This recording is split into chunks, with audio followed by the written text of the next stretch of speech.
Bueno, los pastores son de casa, así que son conocidos, ¿no? El pastor Plenk, quien ha escrito 3 libros relacionados a la música y a la oración, y también ha contribuido en lo que es la edición del Himnario Nuevo. Y el pastor Steger también, que ha escrito diversos artículos relacionados a la música y también contribuyó de manera activa en la edición del Himnario Nuevo. Muchas gracias, pastores, por darse el tiempo. Bueno, queremos, antes de empezar, sí aclarar que nosotros, este es un tema, el tema de la música, que a veces tiene distintas posturas y no queremos atacar la idea de nadie, al contrario, lo que queremos es respetar, que haya un diálogo y que justamente se preste este momento para que si hay dudas se puedan realizar las preguntas necesarias. Así que ahí Vale tiene unos papelitos, va a repartirlos y al final vamos a estar haciendo las preguntas correspondientes, ¿sí? Así que vayan pensando ahí qué preguntas pueden plantearles a los pastores.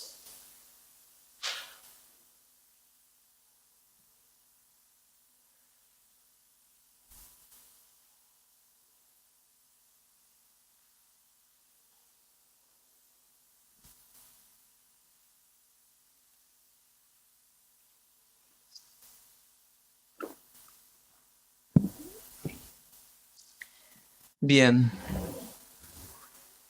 Vamos a empezar entonces con esta primera parte de las preguntas. La primera pregunta dice así: ¿existe alguna diferencia entre lo que es alabanza y adoración? Bueno, muy buenas tardes. Vamos a concluir con este pequeño curso que hemos estado dando desde el jueves con algunas preguntas. Es interesante la participación. Hay algunas preguntas ya hechas, tampoco sé quién las hizo, pero sí puede haber otras de acuerdo a lo que hemos estado escuchando y reflexionando en estos días, ¿no?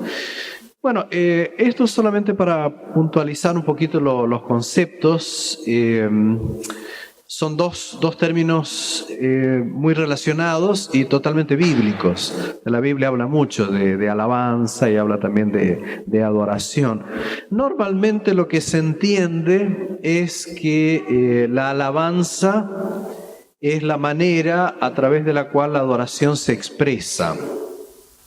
La adoración es más, digamos, una vivencia interior del ser humano que responde a la iniciativa de Dios y en esa respuesta utiliza varias maneras de expresar, y la alabanza normalmente se entiende que la alabanza es como la expresión audible de nuestra adoración interior. Audible quiere decir, puede ser a través de palabras que uno hable, diga, o a través de la oración, o a través del canto. Yendo a la Biblia, es interesante el paralelismo que uno ve, por ejemplo, en los Salmos, y uno ve que cantar y alabar suele estar en paralelo, sinónimo, como si fuera que se refieren a prácticamente la misma cosa. Pero en general es así: la adoración es la base, es la experiencia, es la respuesta, y la alabanza es una de las maneras de expresarla. Muchas gracias, muy al punto la respuesta, pastor. Hay una cita que queremos mencionar ahí en la pantalla. Es de Adriana Pereira en una página en internet que se llama Innovación. El corazón de la adoración, se titula el artículo, dice: Dios es un Dios de diversidad y se complace en nuestra alabanza diversa. No he encontrado ningún pasaje en la Biblia que sostenga la idea de que todos debemos adorar de la misma forma, pero sí encuentro que toda la Biblia apunta a Jesús como el corazón de la adoración. Ahora la pregunta es: ¿podemos encontrar en la Biblia criterios musicales para una apropiada adoración? Quisiera decir que es verdad que Dios nunca pretendió que todos adoremos de la misma manera.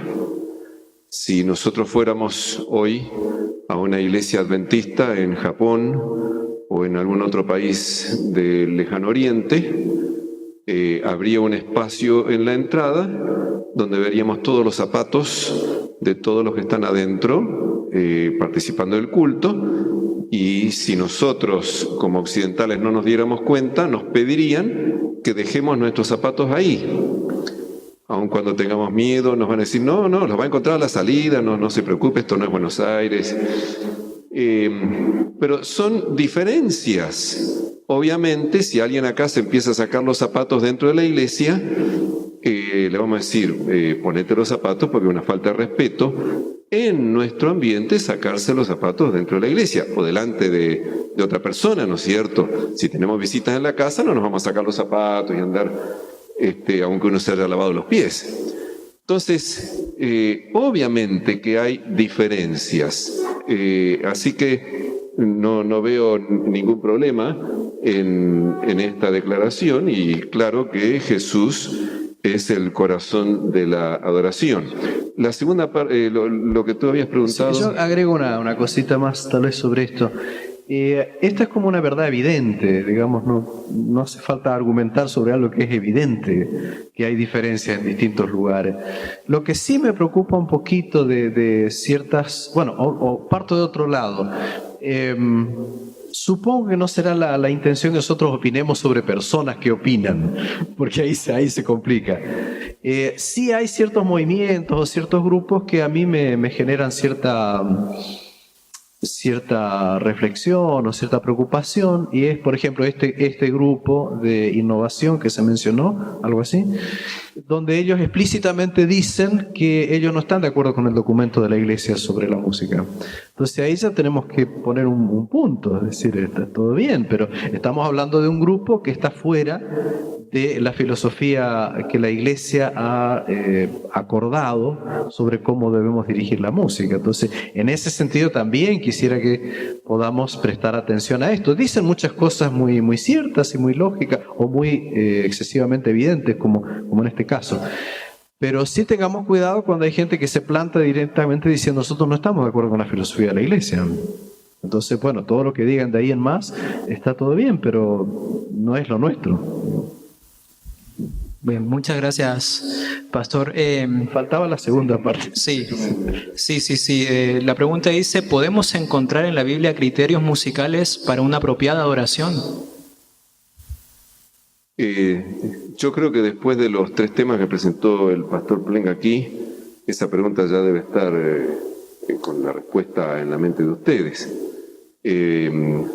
Si bien la Biblia no dice que la música para la adoración tiene que ser de tal compás o en tal tonalidad o tales detalles, así como en un montón de otros aspectos de la vida, la Biblia tiene principios generales y nosotros tenemos la inteligencia que nos ha dado el Señor para aplicar esos principios.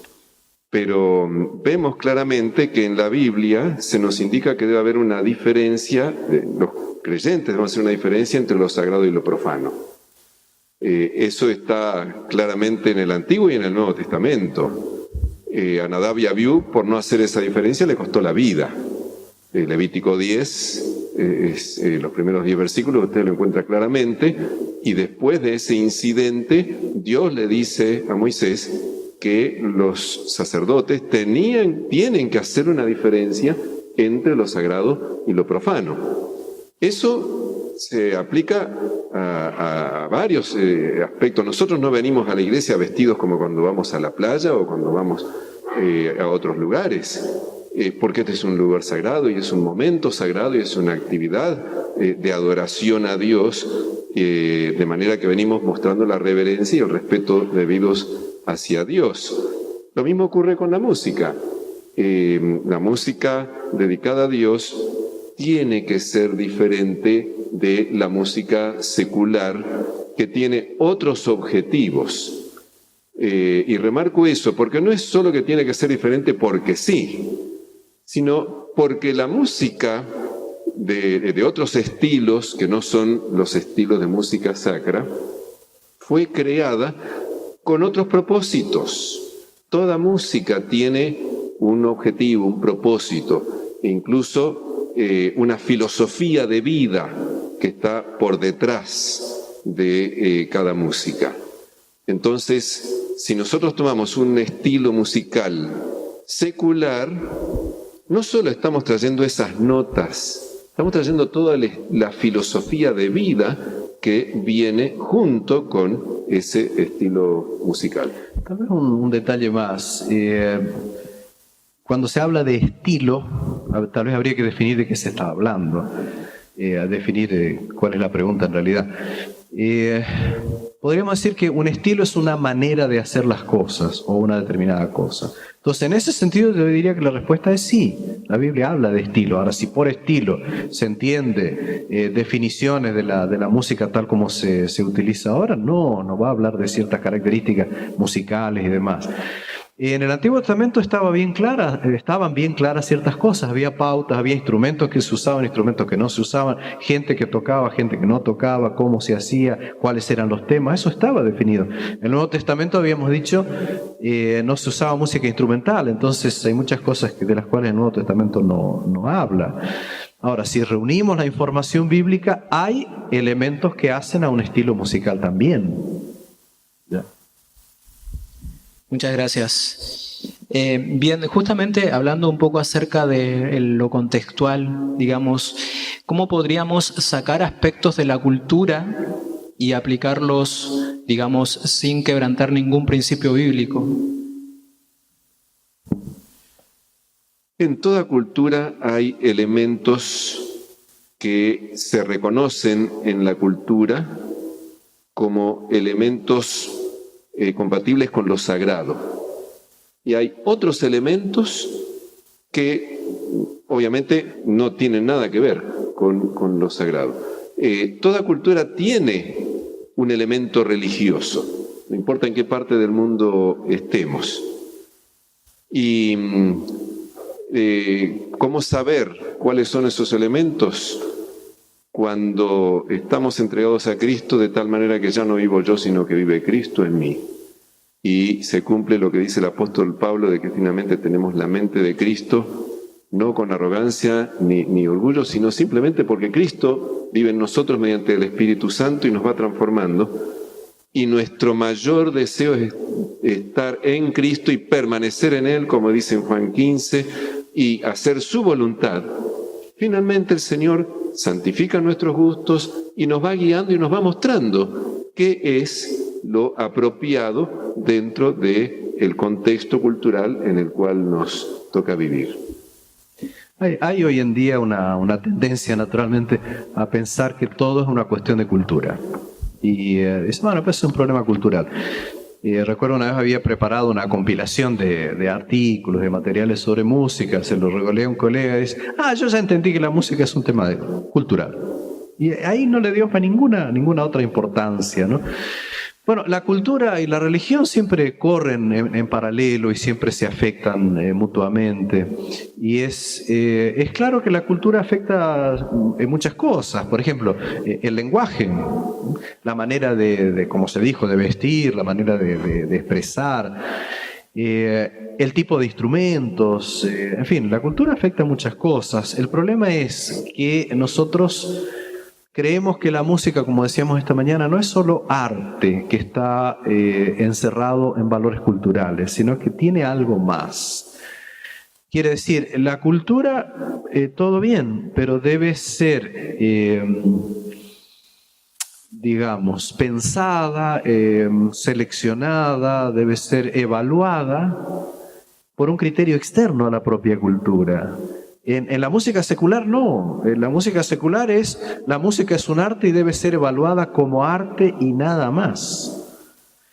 Ahora, en la música cristiana o en la música de la iglesia sí hay criterios. Hoy tratábamos de decir que la música en la iglesia está al servicio del culto y que el culto está al servicio de la misión de la iglesia y de la doctrina de la iglesia. Ahí ya le pusimos un parámetro sobre el cual evaluar la cultura. Entonces, ¿por qué creen que desde el comienzo estoy resaltando? El tema de la música es un tema bíblico.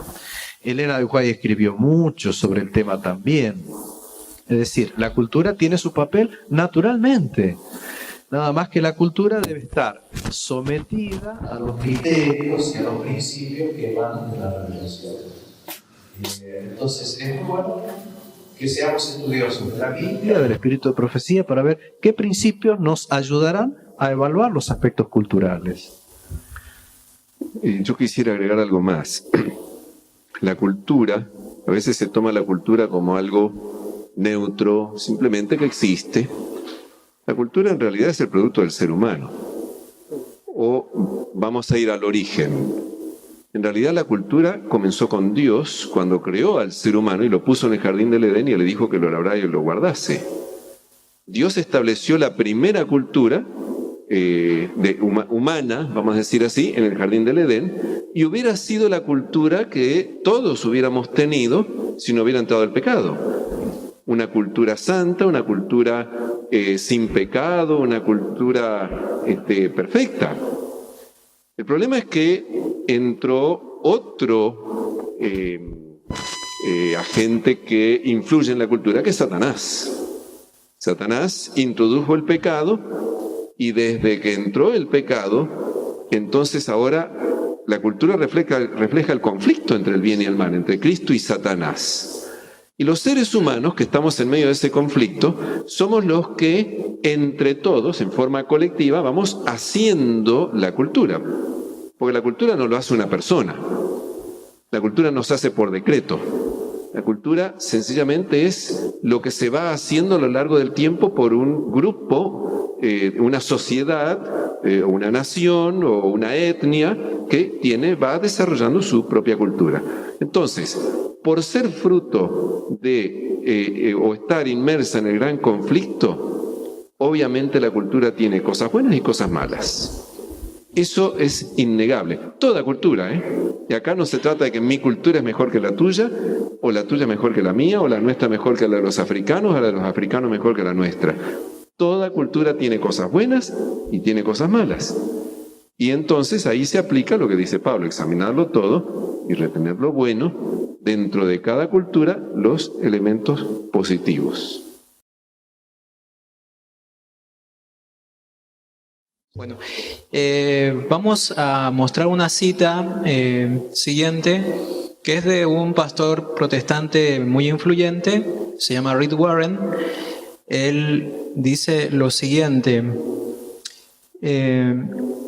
la melodía de Castillo Fuerte es nuestro Dios, de Martín Lutero, proviene de una canción popular de sus días. En la actualidad, Lutero probablemente se inspiraría en las melodías que tocan en los bares. Charles Wesley usó varias melodías populares de las tabernas y de los teatros de ópera de Inglaterra. Calvino contrató a 2 escritores de canciones seculares de sus días para que le pusieran música a su teología. Eso lo hice en su libro Una iglesia con propósito. Ahora, de acuerdo a lo que dice Rick Warren, así como muchos reformadores lo hicieron, nosotros también podríamos usar música secular para llegar al mundo, ¿no? Para poder tener, digamos, más misión evangélica. ¿Esto es así? Es triste que haya una mentira publicada. Porque no es cierto que Castillo Fuerte, como dice ahí, proviene de una canción popular de sus días.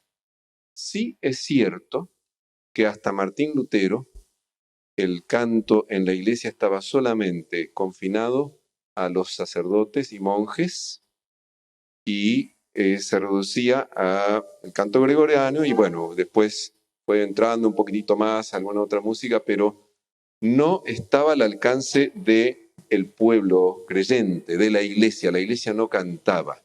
Martín Lutero lo que hizo fue devolverle el canto a la iglesia. Además de otros elementos, por ejemplo, la melodía estaba en el tenor y que cambiaron, que pasó al soprano, una cantidad de otros detalles técnicos. Pero Martín Lutero, al devolver el canto a la iglesia, hizo un canto que la iglesia pudiera entender. Para empezar, en alemán, porque también hay que decir que hasta entonces todos los cantos eran en latín. Y la iglesia lo único que podía decir era amén al final. A menos que haya podido estudiar latín, la iglesia no entendía. Martín Lutero hizo que la iglesia cantara en su idioma y de una manera que la iglesia pudiera hacerlo. Entonces escribió melodías sencillas, pero no es cierto que tomó una melodía existente para ponerle la letra de Castillo Fuerte. Martín Lutero escribió decenas de corales, se llama corales o himnos, lo que él escribió. De todos esos, uno solo sí fue una melodía que él adaptó. Y Martín Lutero incluyó eso en uno de sus primeros himnarios.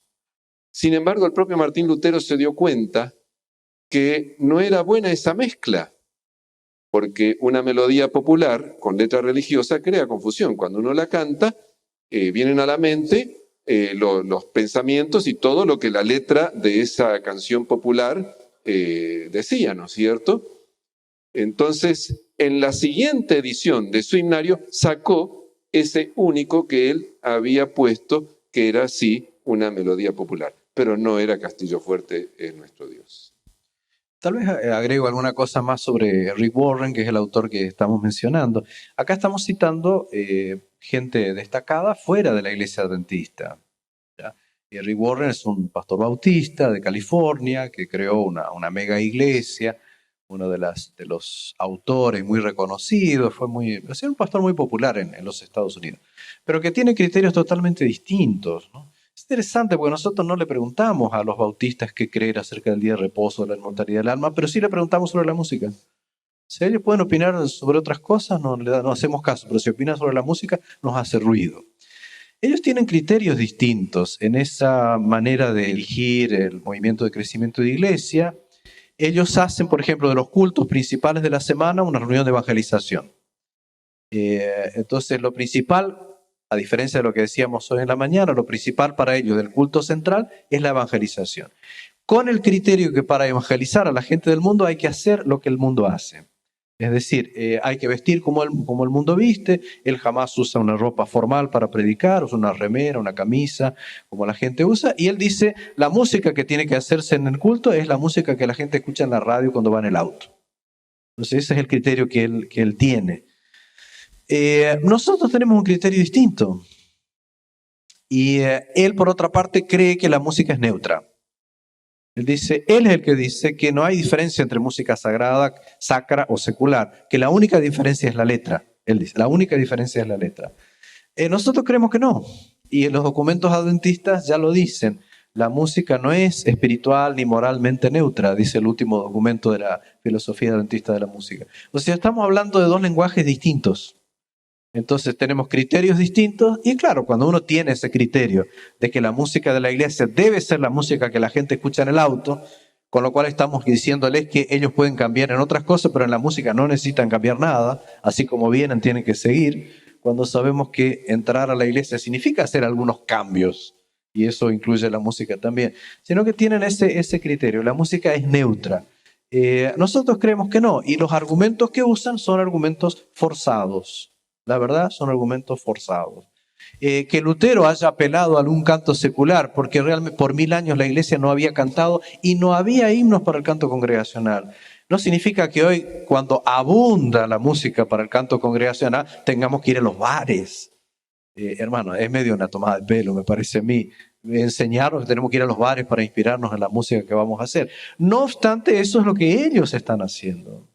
Están tomando música sensual, música romántica para utilizar en la iglesia, porque creen que hay que hacer lo que el mundo hace con respecto a la música. Yo quisiera agregar algo más. No hay que olvidarse que hace más de 500 años el mundo era muy diferente de lo que es ahora. Si recordamos cómo empezó por ejemplo, las universidades. ¿Cuál era la disciplina central, básica en las universidades? Era la teología. El mundo en aquel tiempo no tenía la separación que tiene hoy entre lo sagrado y lo profano, porque la teología impregnaba todo, porque en realidad la iglesia impregnaba todo y no existía esta separación. Si ustedes buscan música de hace 500 años, bueno, no hay tanta, pero busquen música de hace 400 años o de hace 300 años. O por ejemplo, vayamos a Juan Sebastián Bach, que es posterior a Lutero. Bach tiene corales religiosos y tiene otras obras que no son religiosas. En realidad, si nosotros lo escuchamos sin saber cuál es cuál, no vamos a encontrar musicalmente diferencia notable, porque en aquel tiempo no existía ese abismo que existe hoy en día. Hoy en día sí, lo secular se ha separado a partir de los movimientos filosóficos y, bueno, no solamente filosóficos, sino también de la propia religión, con el liberalismo religioso. Finalmente, lo secular se separó y se produjo un abismo que nos asusta entre lo que es el mundo o la música o lo secular en general, lo profano y lo religioso. Así que en aquel tiempo no existía esa barrera o esa diferencia tan acentuada como existe hoy en día. Muchas gracias. Uno de los asuntos que por ahí es complicado a veces entender, o tal vez las generaciones más jóvenes, es el asunto de los instrumentos musicales que se tienen que usar. Y me gustaría citar a una autora adventista. No sé si podemos avanzar ahí, Brian. Una más. Lillian Duncan, que es adventista, de hecho fue mucho tiempo profesora en Andrews, y ella menciona en su libro, En tono con Dios, que los instrumentos que se usaban en el santuario habían sido el legado cultural que se había adoptado de los egipcios, asirios y sumerios. Argumenta que las arpas y las liras se tocaban en el templo, así como en ambientes profanos y rebeldes. Además, dice que el hecho de que las flautas y los tambores no estaban dentro de la adoración del santuario puede deberse más a que eran instrumentos usados en su mayoría de veces por mujeres y estaban asociados con las danzas. Y entonces hay una cita textual, dice: si una cultura entiende que cierto instrumento está asociado con un espíritu maligno, ¿no puede el instrumento ser redimido con el entendimiento que puede estar asociado ahora con el Espíritu de Dios? Y la pregunta que surge de esto es: un instrumento musical, como por ejemplo la batería o la guitarra eléctrica, que son los más complicados, que inicialmente fueron usados en un ambiente mundano y de descontrol, ¿podrían llegar a ser redimidos y usarse para la adoración?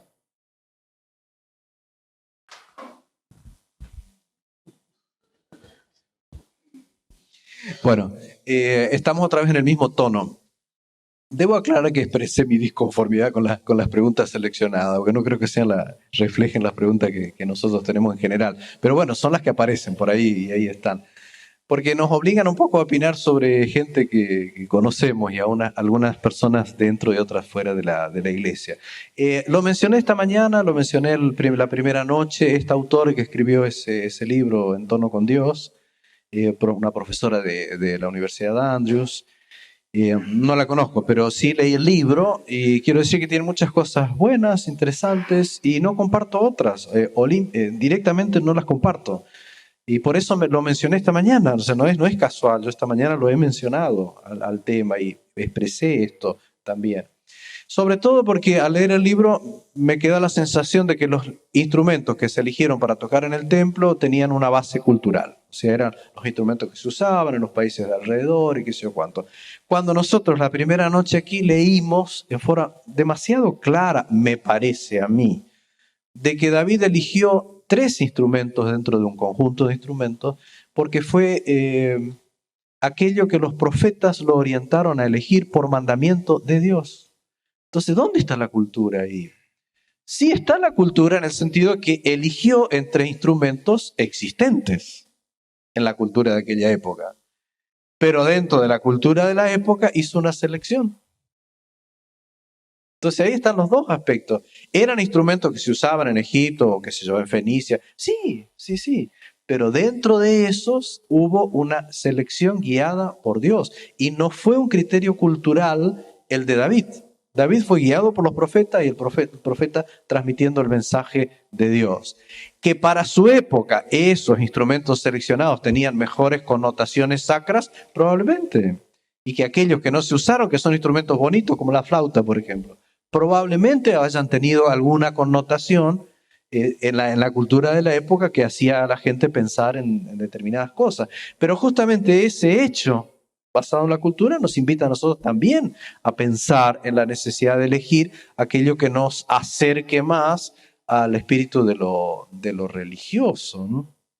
Bueno, tantas cosas podrían mencionarse. Lo de los instrumentos es todo un tema de nunca acabar. Yo les dije al comienzo que de acuerdo a los instrumentos usados en la Biblia, hay de las tres familias de instrumentos. O sea, hay instrumentos de percusión, hay instrumentos de cuerda, hay instrumentos de viento. O sea, no hay de por sí un problema acá.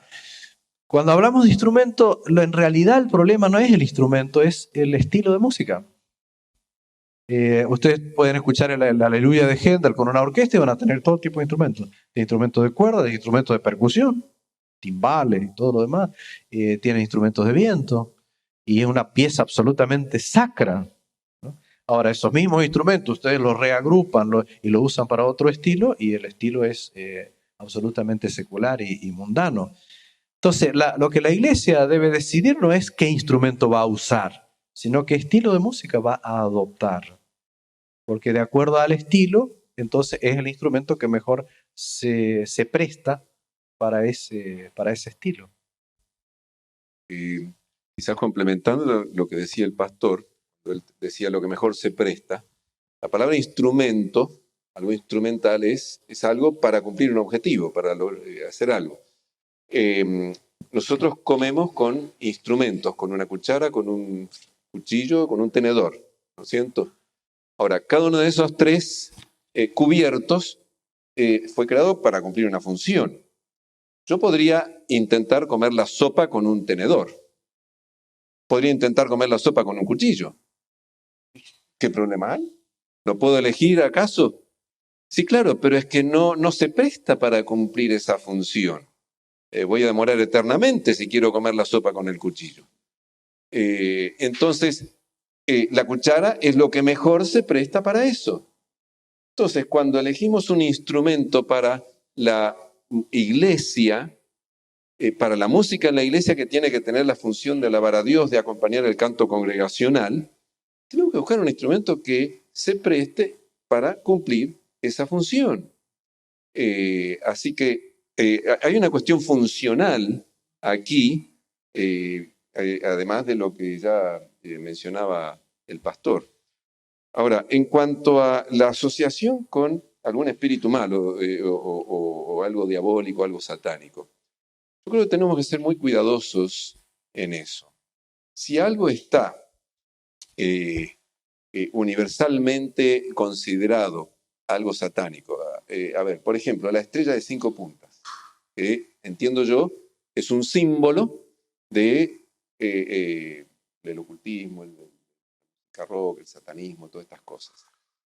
Yo no puedo decir ahora, le voy a dar un nuevo significado, porque todo el mundo la entiende de otra manera.